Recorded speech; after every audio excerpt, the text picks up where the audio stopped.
안녕하세요. 저는 누군가의 딸과 며느리, 그리고 아내로 살고 있는 30대 이다영이라고 합니다. 2년 전 결혼하고 한창 행복한 신혼을 보내고 있어요. 결혼을 하고 평생의 짝을 만난다는 게 보통 인연은 아니라고 하죠. 남편과 저도 우연한 만남에서부터 시작했지만 그 뒤에는 전혀 예상하지 못했던, 우리가 만나지 않았더라면 전혀 알 수 없었던 엄청난 인연이 있었습니다. 제가 지금부터 들려드릴 이야기는 단순히 한 남자를 만나고 사랑하고 결혼에 이르렀다는 흔한 연애담은 아닐 겁니다.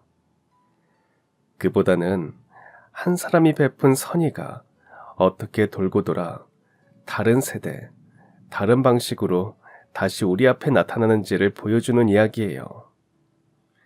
그리고 그게 제 삶에 어떻게 기적처럼 펼쳐졌는지에 관한 기록이기도 합니다. 이 이야기의 시작은 제가 어렸을 때로 거슬러 올라가야 합니다. 저희 부모님은 동네에서 작은 구멍가게를 운영하셨습니다. 가게 안쪽으로 들어가면 아담한 집이 딸려 있었는데 넓진 않았지만 저와 부모님, 그리고 여동생, 이렇게 네 식구가 살기엔 꼭 맞는 보금자리였습니다. 부모님은 늘 가게 앞 진열대를 정리하고 손님을 맞이하며 하루하루를 보내셨고, 저와 여동생은 그 근처에서 동네 친구들과 뛰어다니며 자라났습니다. 숨바꼭질, 술래잡기, 딱지치기, 고무줄놀이, 해가 저물 때까지 온몸에 땀에 젖어 놀던 기억은 지금도 제겐 가장 따뜻한 추억으로 남아 있습니다. 하지만 그 추억들 사이에는 평생 지울 수 없는 사고가 하나 있습니다. 제가 7살, 아직 학교에 들어가기 전에 여름이었습니다. 휴가철이라 평소 북적이던 동네가 유난히 조용하던 날이었죠. 대부분의 집들이 가족여행을 떠나고 저희 집만 그대로 남아 있었습니다. 슈퍼를 하고 있었기에 휴가라는 게 없었으니까요. 친구들이 없어 저는 여동생과 함께 가게 안쪽에서 그림을 그리며 시간을 보내고 있었습니다. 그러다 동생이 심심하다며 밖에 나가 놀자고 저를 조르기 시작했죠. 밖은 너무 더워서 가게 안에 있고 싶었지만 동생이 계속 졸라대는 통에 어쩔 수 없이 엄마에게 허락을 구했습니다. 엄마, 우리 잠깐 앞에서 공놀이 해도 돼요? 다정이가 자꾸 나가고 싶대요. 그래, 그러면 조심해서 놀아. 차 조심하고 동생 꼭 잘 챙겨야 한다. 허락을 받은 우린 가게 근처 골목에서 작은 공을 주고받으며 놀기 시작했습니다. 여름 햇살은 따가웠지만 막상 나와서 놀다 보니까 시간 가는 줄을 몰랐어요. 그런데 어느 순간 제가 던진 공을 여동생이 받지 못하고 놓쳐버렸습니다. 그 공은 튀어나가더니 대굴대굴 굴러 골목 끝을 향해 점점 멀어졌습니다. 언니, 공이 너무 멀리 가버렸는데 내가 가져올까? 다정아, 위험하니까 넌 여기 가만히 있어. 언니가 가져올게. 저는 동생을 말리고 혼자 공을 쫓아갔습니다. 그런데 공은 멈추지 않고 경사진 골목길을 따라 계속 아래로 굴러갔습니다. 저는 점점 속도를 높여 뛰었고 결국 공은 큰 길가 바로 옆에 멈춰 섰습니다. 그 순간 도로 쪽으로 몸을 기울이던 제 귀에 자동차가 빵빵거리는 소리가 들려왔어요. 그 차는 저를 향해 달려오고 있었습니다. 머릿속에는 빨리 피해야 한다는 생각이 들었지만 너무 무서워서 그랬는지 그 자리에 얼어붙은 듯 꼼짝도 할 수 없었어요. 그때 등 뒤에서 누군가 제 이름을 절박하게 부르는 소리가 들렸습니다. 아빠였어요. 그걸 알아챈 순간 제 몸이 강하게 옆으로 밀려났습니다. 저는 인도 쪽으로 넘어지듯 쓰러졌고 바로 그 다음 순간 귀를 찌는 듯한 충격음과 함께 아버지가 달려오던 차에 그대로 치이고 말았습니다. 아빠가 몸을 날려 구한 덕분에 저는 무릎과 팔이 까지는 정도로 그쳤지만 아빠는 그대로 차에 부딪히며 길 위에 쓰러지셨습니다. 사고 짓고 병원으로 실려갔을 땐 다리뼈가 심하게 부러져 있었고 바로 수술에 들어가야만 했어요. 어렸지만 저는 엄마와 수술실 앞에서 한 발자국도 움직일 수 없었습니다. 온통 아빠 걱정뿐이었어요. 엄마, 나 때문에 아빠가 나 대신 다친 거지, 그치? 아니야, 아빠 괜찮아. 괜찮을 거야. 수술하면 나아질 거야. 그러니 아빠 무사히 나을 수 있게 기도하자. 하지만 저희 가족의 바람과는 달리 아빠의 수술은 어렵고도 길게 이어졌습니다. 병원에 도착한 지 몇 시간이 지나고 나서야 수술은 끝이 났고 제 바람과는 달리 아빠의 다리는 생각보다 훨씬 심각한 상태였습니다. 신경까지 손상이 심해서 결국 금속 핀을 박아야만 가까스로 걸을 수 있었습니다. 의사는 앞으로는 예전처럼 자유롭게 걷는 건 불가능할 거라고 했죠. 그건 평생 다리를 절며 살아야 한단 말이었어요. 그날 이후 아빠의 걸음걸이는 늘 불편했습니다. 비가 오는 날이면 수술한 다리가 저려 밤잠을 설치기도 하셨고 무거운 짐을 오래 들지 못해 숨을 고르며 잠시 벽에 기대 서 있는 모습을 자주 보았습니다. 저는 그런 아빠를 볼 때마다 너무 죄송했습니다. 어린 제가 할 수 있는 거라곤 그저 매일 밤 아빠의 다리를 주물러 드리는 것뿐이었죠. 아빠, 오늘도 많이 힘들었죠. 괜히 저 때문에 죄송해요. 제가 조금 더 조심했어야 했는데. 다영아, 아빤 괜찮아. 아빤 다행히 네가 무사한 것만으로도 얼마나 감사한지 모른다. 절대 너 때문이 아니니까 그런 생각하지 마. 그러면 아빠 너무 속상하다. 아빠는 한 번도 자신의 장애를 핑계 삼지 않으셨습니다. 오히려 가족을 지키는데 더욱 열심히셨죠. 엄마와 함께 작은 슈퍼를 꾸려나가며 하루 종일 서서 물건을 정리하고 무거운 박스가 들어오면 땀을 뻘뻘 흘리며 어떻게든 옮기셨습니다. 다리가 불편해 절뚝거리면서도 손님 앞에선 티를 내지 않으려 애쓰셨고 늘 성실하게 가게 문을 열고 닫았습니다. 아빠는 사고가 난 게 제 탓은 아니라고 하셨지만 저는 커가는 내내 다리를 절며 걷는 아빠를 볼 때마다 마음이 무거웠습니다. 그리고 동시에 몸이 불편한데도 묵묵히 가족을 지켜내는 아빠를 바라볼 때면 고마움과 말로 다 할 수 없는 존경심이 함께 밀려왔습니다. 저는 어른이 되면 얼른 돈을 벌어서 하루라도 빨리 부모님께 도움이 되고 싶었어요. 그래서 졸업하자마자 바로 작은 회사에 들어갔습니다. 사회생활이 처음이라 모든 게 낯설고 긴장의 연속이었죠. 그때 제 사수로 배정된 선배가 있었습니다. 대리님 안녕하세요. 오늘부터 출근하게 된 이다영이라고 합니다. 왔어요. 저는 김정석 대리라고 해요. 지금 바로 일 가르쳐 줄 테니 따라와요. 컴퓨터 작업할 수 있죠? 네, 할 수 있습니다. 다른 것도 가르쳐 주시면 빨리 배우겠습니다. 김 대리님은 업무적으로 매우 꼼꼼하고 원칙을 중시하는 사람이었습니다. 보고서에 작은 오타만 있어도 처음부터 다시 쓰라고 했고 업무 진행이 느리면 따끔하게 지적하기도 했죠. 처음엔 괜히 저만 미워하는 게 아닐까 싶을 정도로 저한테만 깐깐하게 굴어서 그 앞에 서면 늘 긴장하곤 했습니다. 하지만 시간이 지나면서 조금씩 다른 면이 보이기 시작했어요. 하루는 제가 업무가 밀려서 야근을 하게 된 날이었어요. 김 대리님도 마침 일을 할 게 있어서 그랬는지 그날 같이 사무실에 남게 됐습니다. 얼른 일을 마무리하려고 한창 작업에 집중하고 있는데 어느새 김 대리님이 옆으로 다가와 캔커피를 내밀며 말을 걸었습니다. 다영씨 피곤하죠? 이거 마셔요. 내 거 사면서 같이 샀어요. 그리고 그 부분은 내가 마무리하면 되니까 그만하고 퇴근하세요. 네? 아닙니다. 제가 해야 하는 일인데요. 정말 괜찮아서 그래요. 어차피 다영씨가 쓴 거랑 내가 쓴 거랑 합쳐하니까 그만 가봐요. 요 며칠 계속 일하느라 힘들었잖아요.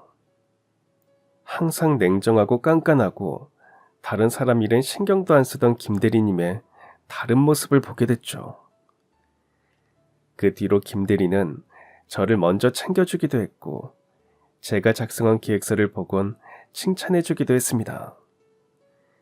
그리고 둘이 같이 있는 시간이 늘어나면서 자연스럽게 대화도 많아졌죠.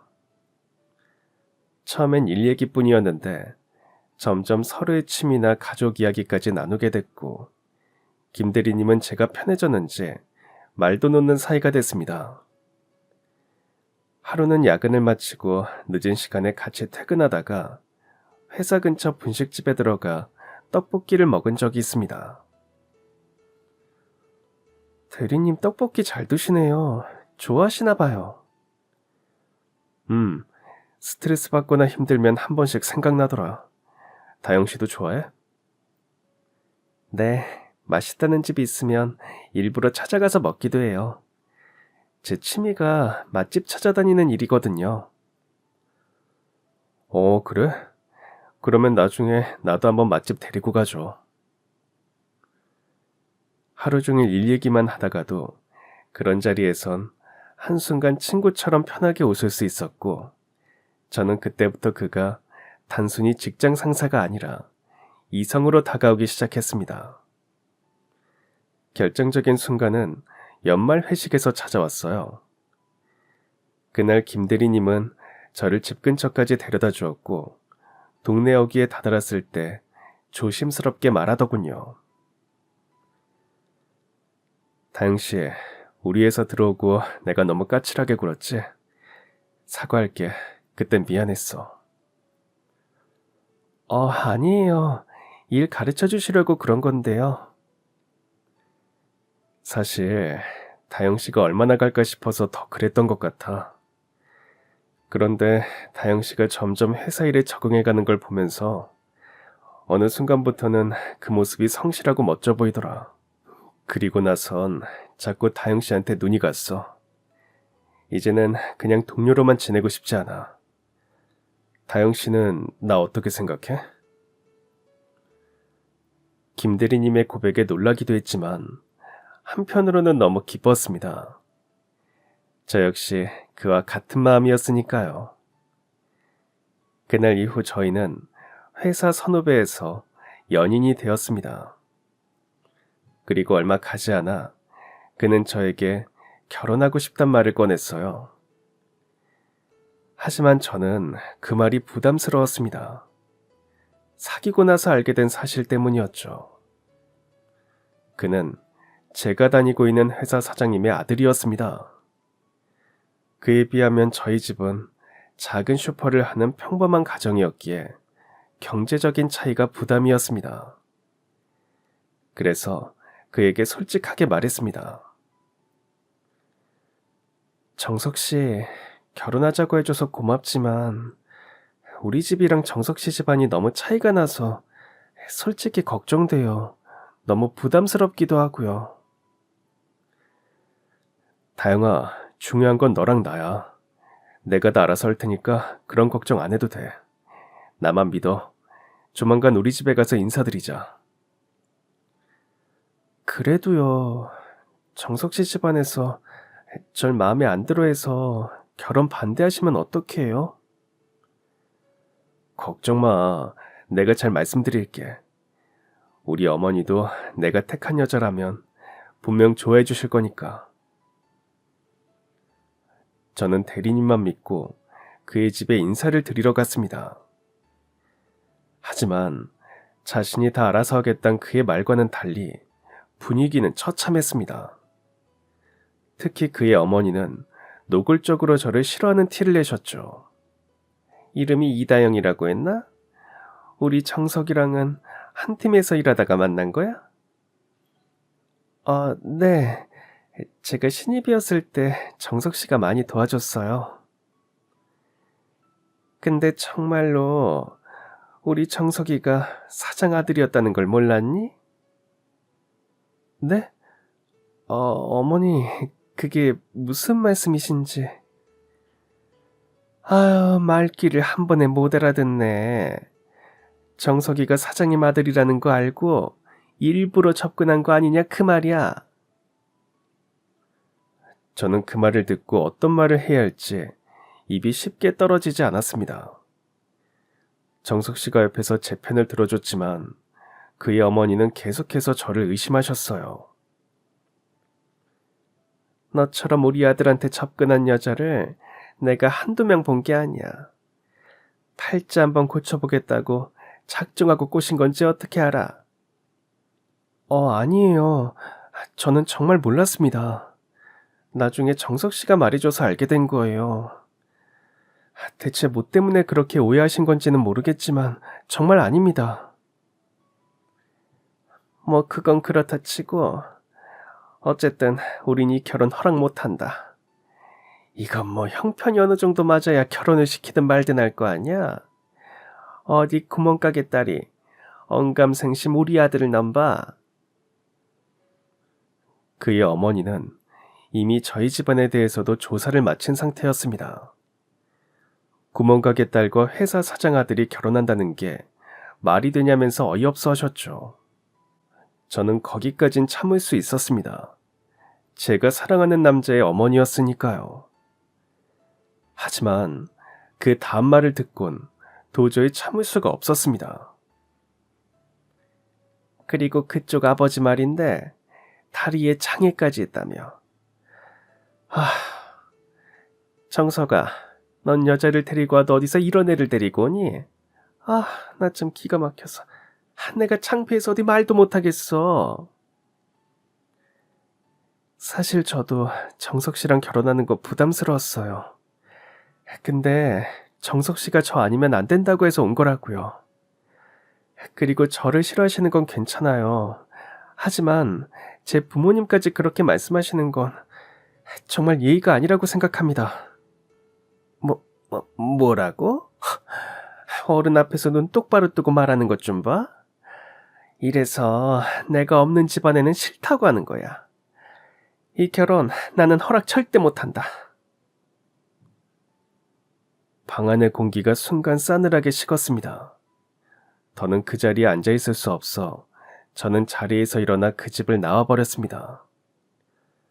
정석 씨도 허겁지겁 따라 나와 제 팔을 잡으며 말했어요. 미안해, 내가 너무 쉽게 생각했나 봐. 이렇게까지 심하게 말씀하실 줄은 몰랐어. 정말 미안해. 정석 씨, 나한테 뭐라고 그랬어요? 다 알아서 할 테니 걱정하지 말라면서요. 근데 이게 뭐예요?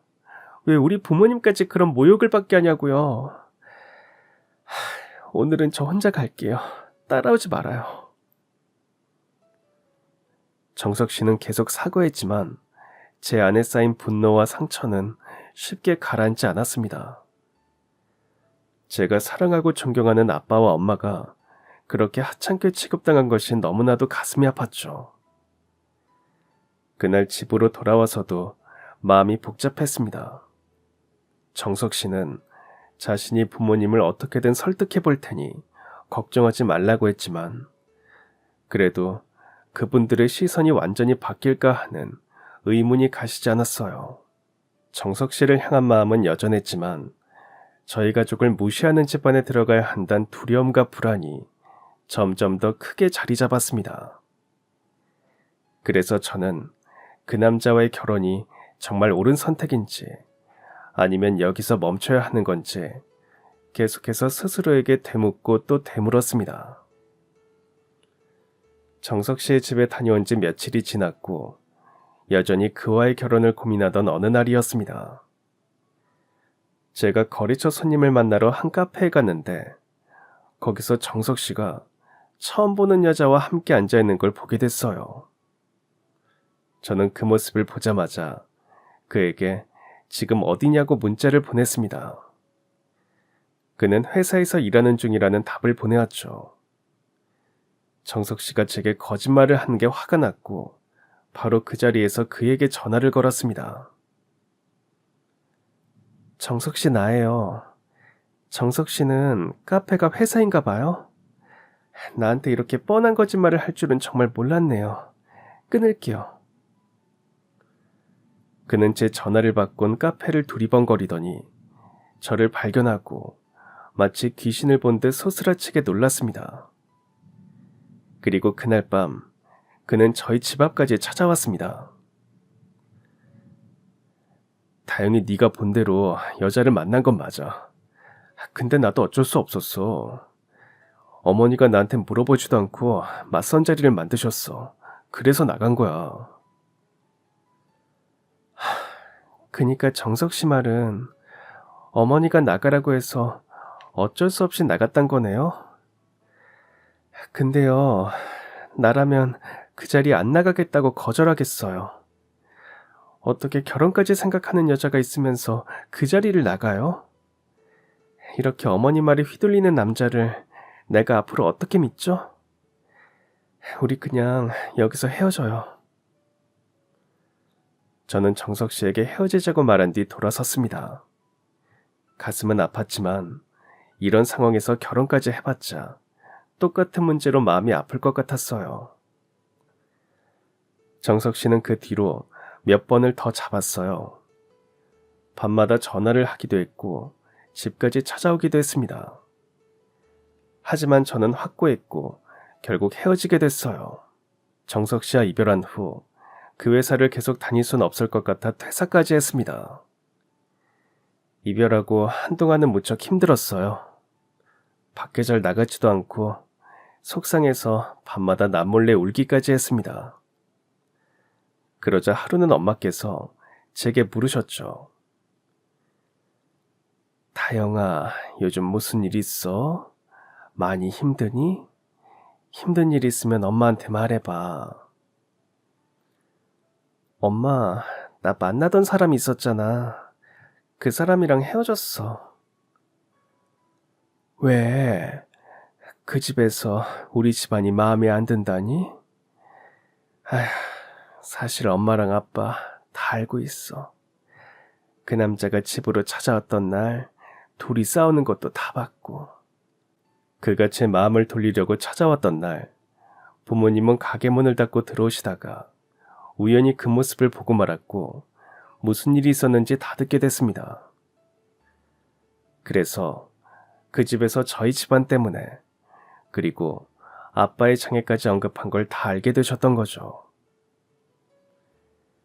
잘했어. 우리 집안 무시하는 집에 너 시집 보낼 생각 없다. 하나를 보면 열을 난다고 그런 집안이랑 결혼해봤자 평생 너만 힘들어. 그래서 헤어지자고 한 거야. 나 욕하는 건 참아도 우리 가족까지 그렇게 취급하는 건 못 참아. 그래, 분명 그 남자보다 더 좋은 사람 만날 거라고 믿는다. 그러니까 이제 그만 툴툴 털고 일어나. 아빠도 걱정 많이 하셔. 그날 이후 저는 다시 정신을 차렸고 취업 준비를 해서 한 회사의 홍보팀 직원으로 입사했습니다. 거기서 일하다 보니 다른 회사 사람들을 만날 일이 자주 있었어요. 하루는 오전에 외부 미팅을 마치고 다시 회사로 돌아가서 중요한 거래처 미팅을 하려는데 간발의 저로 버스를 놓쳐서 약속 시간에 늦을 위기에 처했습니다. 그래서 급하게 택시를 잡으려는데 어떤 한 남자도 저와 같은 순간에 똑같은 택시를 잡게 됐어요. 남자는 저를 보며 말했습니다. 급해 보이시는데 먼저 타세요. 제가 다른 택시 타고 가겠습니다. 아니에요. 먼저 타세요. 괜찮습니다. 서로 양보를 하고 있으니 안에서 택시기사님이 누가 타든 얼른 타라고 재촉을 했고 그 남자가 제게 말했습니다. 혹시 어디까지 가세요? 가는 방향이 같으면 같이 타고 가는 게 어떨까요? 여기 택시 잘 안 잡히는 곳이거든요. 그 남자와 저는 가는 방향이 비슷했고 결국 동승을 했습니다. 그런데 택시를 타고 가다 보니 둘 다 같은 곳에 내리게 됐고 그의 목적지는 제가 다니고 있는 회사였습니다. 그때까지만 해도 그 남자 역시 이 회사에 다른 일을 보러 왔겠거니 하고 고마웠던 인사를 하고 헤어졌습니다. 저는 사무실에 들러 미팅 준비를 해서 거래처 직원이 기다리고 있는 회의실로 갔는데 거기 앉아있는 남자는 초면이 아니었어요. 바로 저랑 같이 택시를 타고 온 그 남자였습니다. 저는 놀랍기도 하고 반갑기도 해서 먼저 인사를 건넸습니다. 세상에, 오늘 미팅하러 오신 분이실 줄은 몰랐어요. 그러게요. 신기한 우연이네요. 제 이름은 강태환이라고 합니다. 전 이다영입니다. 앞으로 자주 보게 될 텐데 잘 부탁드려요. 저도 외부의 사랑이라는 건 처음이라서 많이 도와주세요. 일이 진행되면서 그와 저는 여러 번 마주치게 됐어요. 함께 일하다 보니 태환 씨가 성실하고 따뜻한 사람이라는 걸 알게 됐죠.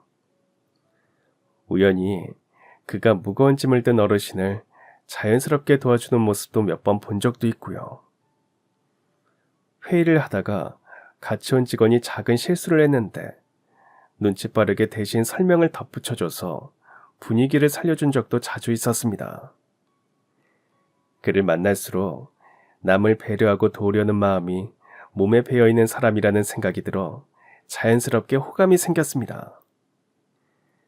요즘은 다들 자기 이익만 챙기다 보니 다른 사람들 일에 관심이 없는데 태환 씨는 조금 다른 것 같았거든요. 한 번은 제가 태환 씨 회사 일로 야근을 하고 있었는데 그가 제가 있는 회사로 야식을 사들고 왔어요. 어머, 태환 씨, 이 시간에 어쩐 일이에요? 다영 씨 야근 중이라고 하길래 일 도와주신 것도 고맙고 해서 먹을 것 좀 사왔습니다. 떡볶이 좋아하신다고 했죠? 이거 먹고 하세요. 맞아요. 떡볶이 좋아해요. 안 그래도 출출했는데 고마워요. 혹시 괜찮으면 같이 먹을래요?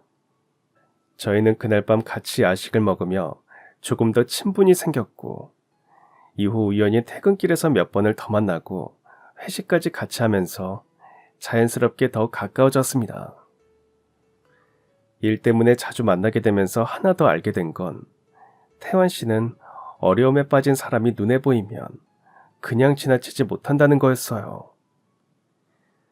복사기가 멈춰서서 허둥대는 동료를 도와준다든가 계단에서 짐을 들고 힘겨워하는 청소 아주머니께 먼저 다가가 들어드린다던가 그런 모습이 자주 눈에 띄었습니다.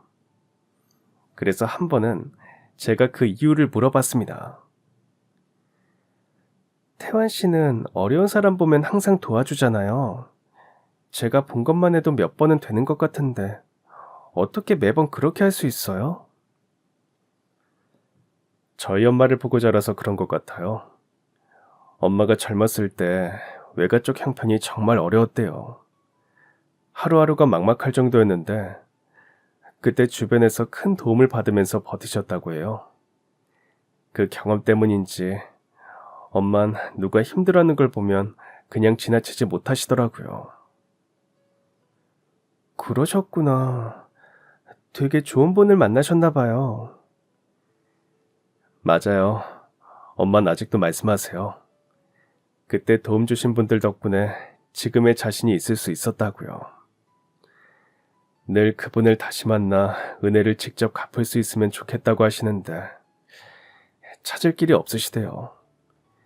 그래서 엄만 남을 돕다 보면 언젠간 그 은인도 만날 수 있을지 모른다고 그렇게 믿고 있어요. 그 말을 듣는 순간 그 어머니의 그 아들이라는 말이 떠올랐습니다. 단순히 습관처럼 남을 돕는 게 아니라 삶의 철학처럼 몸에 밴 태도라는 게 느껴졌죠. 그리고 그런 어머니 밑에서 자란 태환 씨가 괜히 다정해진 게 아니란 것도 알게 됐죠. 그날 이후 저희는 조금 더 솔직하게 서로의 이야기를 주고받았습니다. 회사 안에선 동료로서 함께했지만 점점 서로의 마음속에 자리 잡는 감정은 그 이상이 되어갔습니다. 그리고 맡았던 프로젝트가 끝나갈 무렵 태환 씨가 진지한 표정으로 저를 좋아한다고 고백을 해왔어요. 순간 제 마음도 더는 숨길 수 없다는 걸 알게 됐고 그렇게 저희는 연인이 되었습니다. 연인이 된 뒤로 태환 씨는 거의 매일같이 저를 집 앞까지 바래다 주었습니다. 처음엔 너무 미안해서 몇 번이나 괜찮다고 했지만 그는 늘 밤길이 위험하다며 집 앞까지 함께 걸어주곤 했습니다. 그러던 어느 날 부모님의 슈퍼 앞에서 그와 헤어지려던 순간이었어요. 마침 가게 문 앞에 나와 있던 부모님과 마주치게 됐어요. 전 아직 태환 씨에게 제 가족 이야기를 제대로 하지 않았던 터라 순간적으로 당황했습니다. 그런데 그가 먼저 환하게 웃으며 저희 부모님께 인사를 했어요. 안녕하세요. 처음 뵙겠습니다. 다영 씨랑 만나고 있는 강태환이라고 합니다. 시간이 늦어서 다영 씨 바래다 주는 길이었습니다. 아유, 만나서 반가워요. 잠깐 들어왔다 가요. 음료수라도 한잔 하고 가.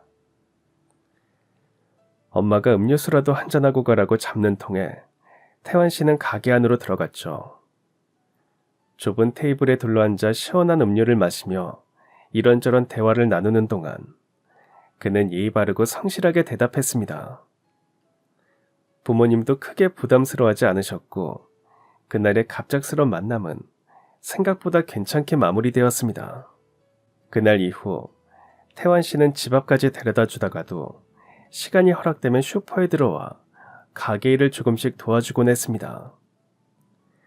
특히 아빠가 무거운 박스를 옮기느라 땀을 흘리는 모습을 보곤 곧장 나서서 짐을 들어주기도 했습니다. 아빠 다리가 불편하다는 걸 알고 난 뒤에는 일부러 더 챙겼습니다. 무거운 음료 박스나 물건 정리는 거의 태환 씨가 도맡아 해주었어요. 저는 무엇보다도 그가 아빠의 다리에 대해 직접 묻거나 호기심 어린 눈빛을 보내지 않고 그저 아무 일 없다는 듯 배려해주는 태도가 고마웠습니다. 괜히 상처를 건드리지 않고 묵묵히 도와주는 그의 모습이 제 마음을 더 따뜻하게 만들었습니다. 얼마 후 저는 용기를 내서 아빠가 다리를 다치게 된 사연을 들려주었습니다. 어린 시절 저를 구하려다 크게 다치셨다는 이야기였죠. 태환 씨는 그 말을 다 듣고 저희 아빠가 대단하신 분이라며 존경스럽다고 말해줬습니다. 저는 그 한마디가 가슴 깊숙이 와닿았어요. 이전에 만났던 사람들은 아빠의 장애를 곱게 보지 않았고 그 때문에 속상했던 적도 많았는데 태환 씨는 달랐습니다. 그는 단순히 불편한 다리만을 본 게 아니라 그 속에 담긴 희생과 사랑을 봐주었죠.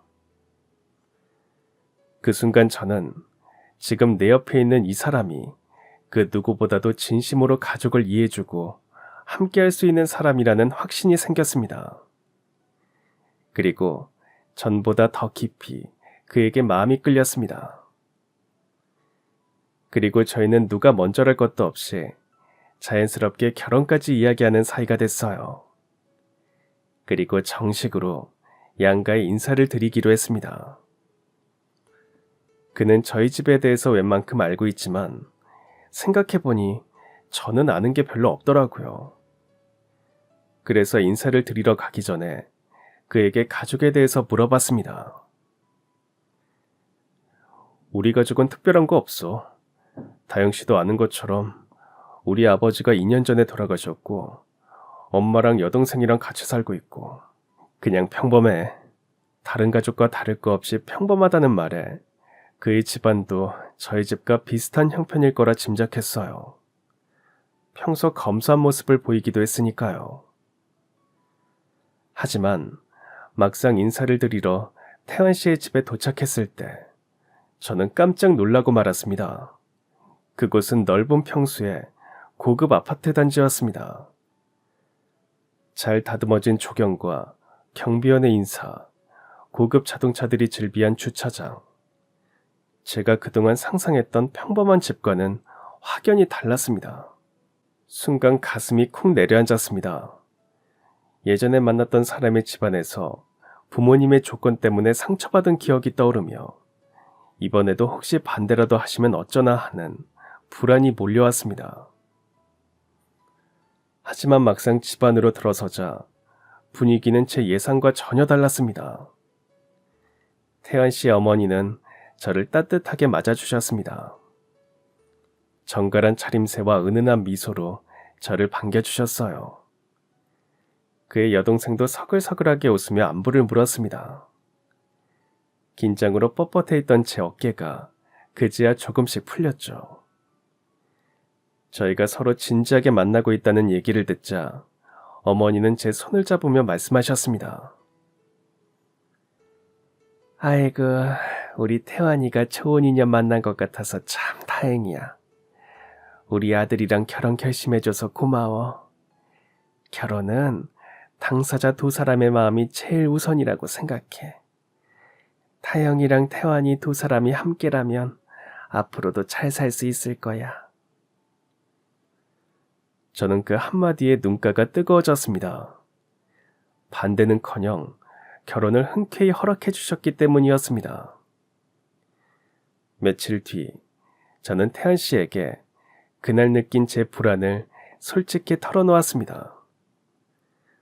혹시나 집안에서 저희 부모님을 무시하거나 조건을 이유로 반대하면 어쩌나 걱정이 되었다고요. 그러자 그는 다정하게 웃으며 말했습니다. 그런 게 걱정이었어? 괜찮아. 엄마께는 이미 다 말씀드려서 알고 계셨어. 그리고 다영씨, 우리 집은 그런 걸로 사람을 평가하는 집이 아니야. 엄마는 사람 됨됨이 자체를 보시는 분이야. 내가 전에 말한 적 있지? 우리 엄마도 예전에 집안 형편이 많이 어려우셨던 적이 있었다고. 그래서 열심히 사는 사람들을 대단하게 생각하시고 존중하셔. 태환 씨의 어머니는 어렵게 사시다가 작은 공장을 하는 남편을 만난 뒤 함께 사업을 키워오셨다고 합니다. 그 이야기를 듣고 났을 때 저는 한결 마음이 놓였습니다. 단순히 예비시댁의 형편이 좋아서가 아니라 그 속에 깃든 삶의 이야기가 있었기에 지금의 따뜻한 시선이 가능하다는 걸 알게 되었기 때문입니다. 그리고 그 순간 저는 태아 씨뿐만 아니라 그의 가족까지도 믿고 함께할 수 있겠다는 확신을 가지게 되었습니다. 태환 씨의 집에 인사를 드리고 정확히 일주일 뒤 그는 저희 집에 정식으로 인사를 하러 왔습니다. 항상 가게만 왔다 갔다 하다가 저희 집에 온 건 처음이었죠. 저희 가족은 예비 사위를 위해 맛있는 식사를 대접했습니다. 밥을 다 먹고 나자 그는 제게 말했습니다. 다영씨 집이 참 따뜻하고 아늑해.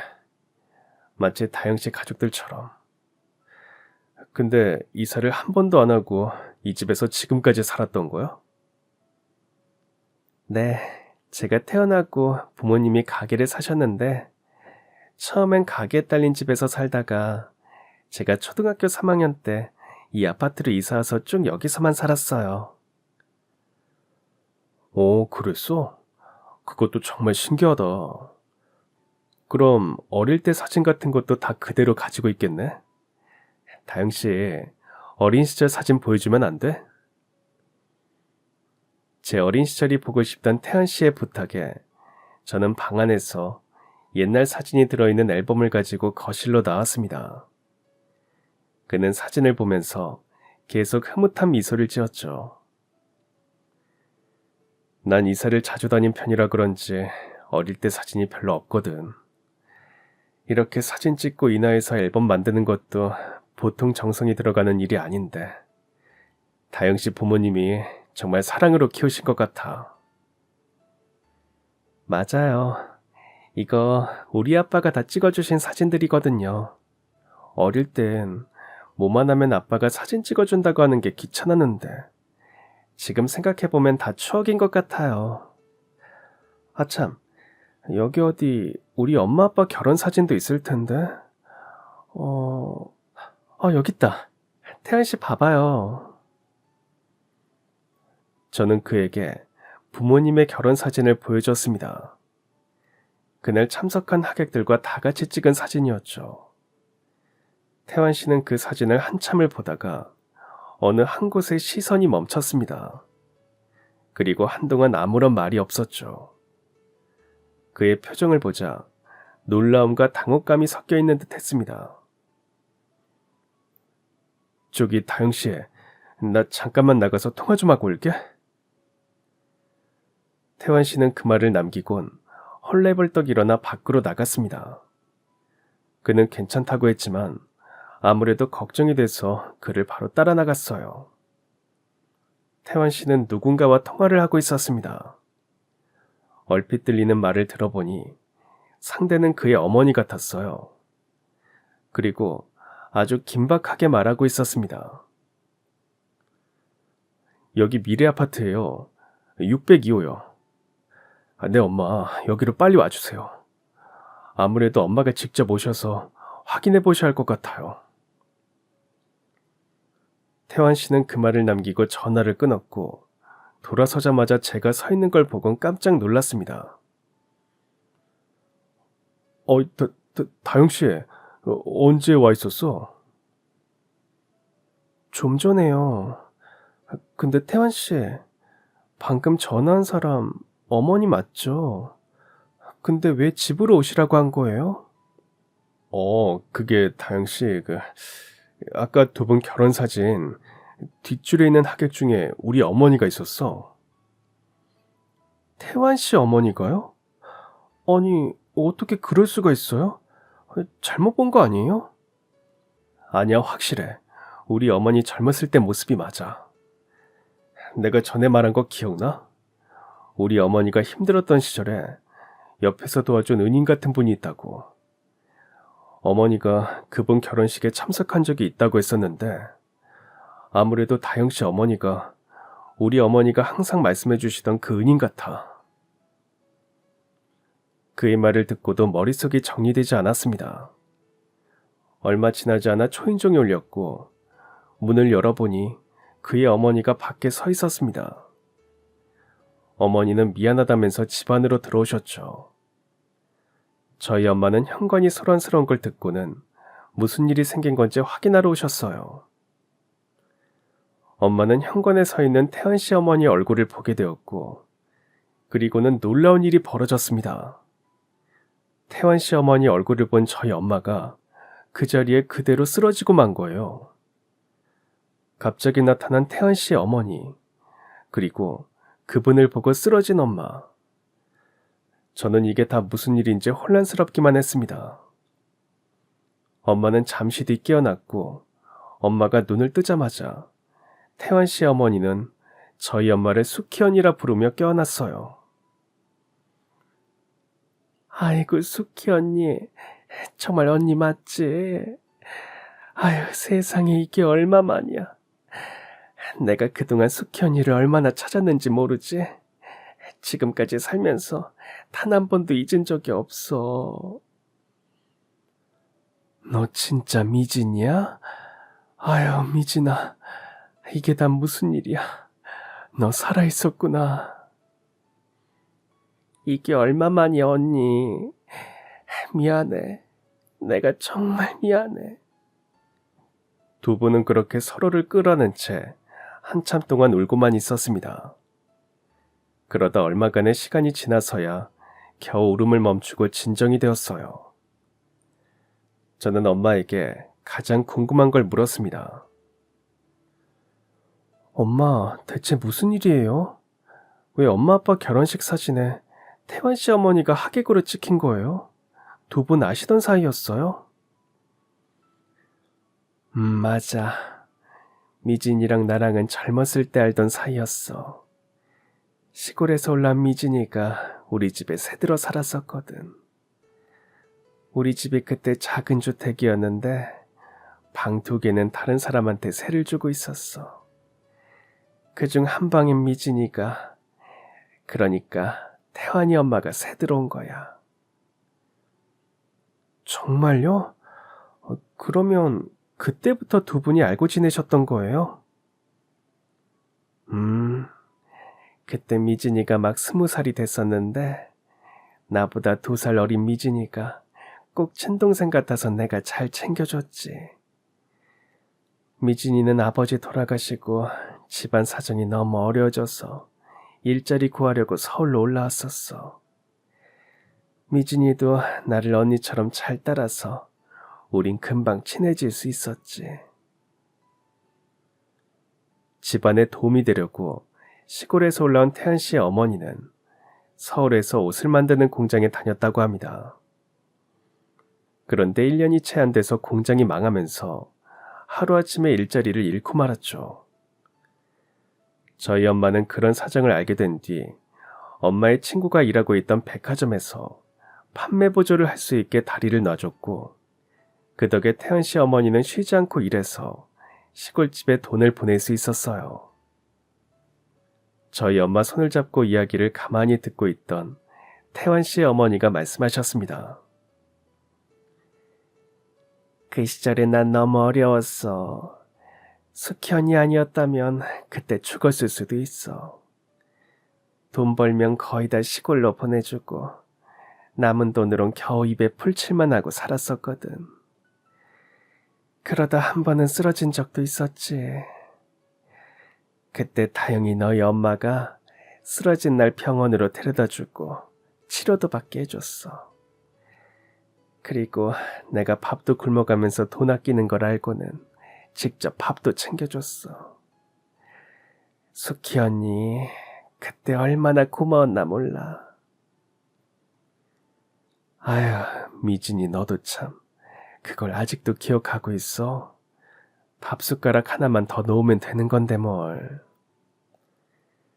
숙희 언니가 나 도와준 게 어디 그것뿐이야?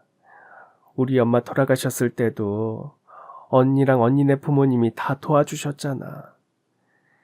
돈 없어서 장례도 못할 뻔했는데 그거 알고 알아서 다 해주시고. 아휴, 내가 죽어서도 그 일은 못 잊을 거야. 언니한테 받은 거 갚고 싶었는데 너무 가난해서 그것도 쉽지 않더라.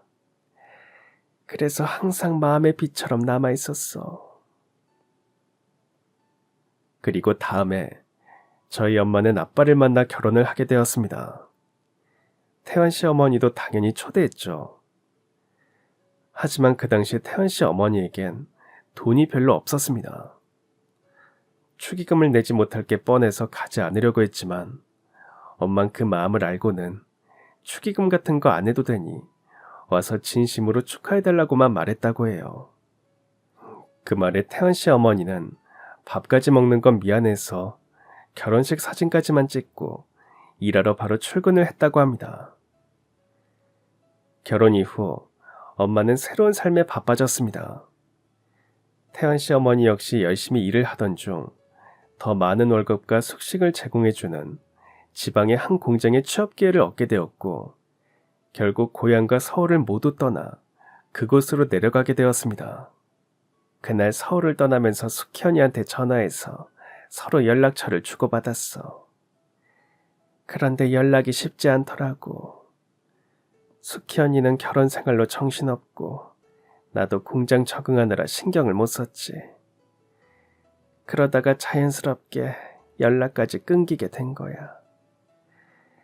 숙현이, 내가 나중에 서울 올라와서 언니 찾으러 우리가 살던 집 갔던 거 알아? 어머, 정말? 나 결혼하고 얼마 안 가서 부모님도 다 시골로 내려가시게 돼서 그 집 팔았었잖아. 근데 거길 네가 찾아온 거야? 맞아, 그랬더라. 내가 갔을 땐 다른 사람이 살고 있었어. 언니가 알려준 연락처도 잃어버려서 행방을 알 길이 없어서 결국 우리 인연이 끊기게 된 거야. 언니, 내가 너무 미안해, 정말. 미진이 네가 뭐가 미안해. 다 살려고 바빠서 그런 건데. 나는 네가 이렇게 잘 살고 있다는 게 얼마나 다행이고 마음이 좋은지 모르겠다. 난 네가 열심히 일할 때부터 알아봤어. 성공할 거라는 걸. 우리 태연이 아버지 만난 덕이지 뭐.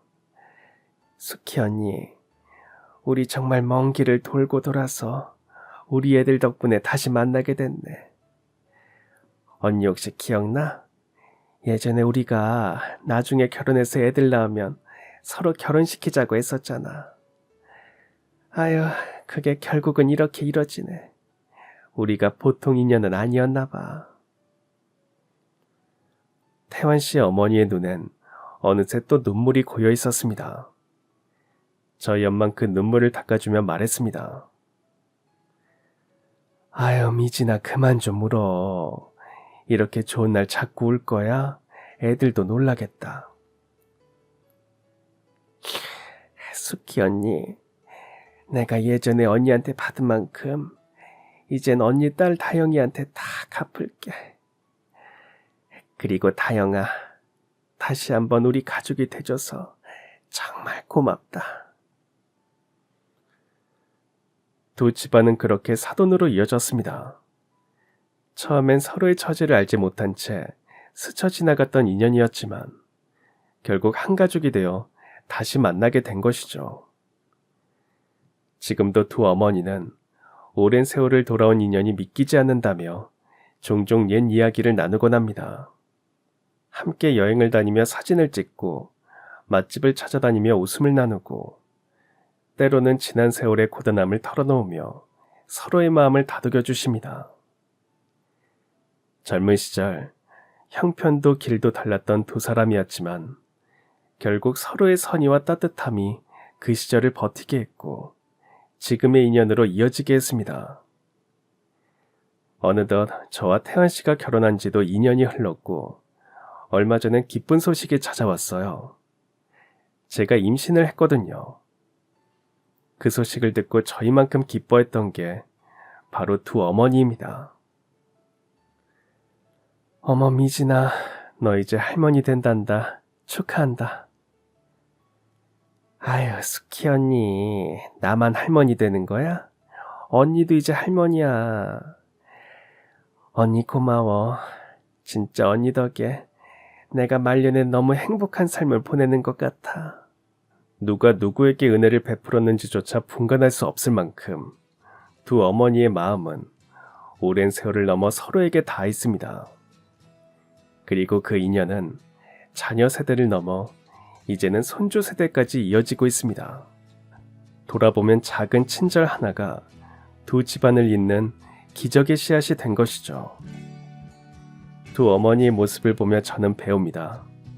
선의는 결코 사라지지 않고 언젠가 반드시 돌아와 더 큰 사랑으로 우리를 감싸준다는 사실을요. 그리고 저 역시도 앞으로도 계속해서 그 마음을 잊지 않고 살아가고 싶습니다. 그럼 지금까지 사연 들어주셔서 감사합니다. 사연이 재밌으셨다면 구독과 좋아요 부탁드려요. 감사합니다. 안녕히 계세요.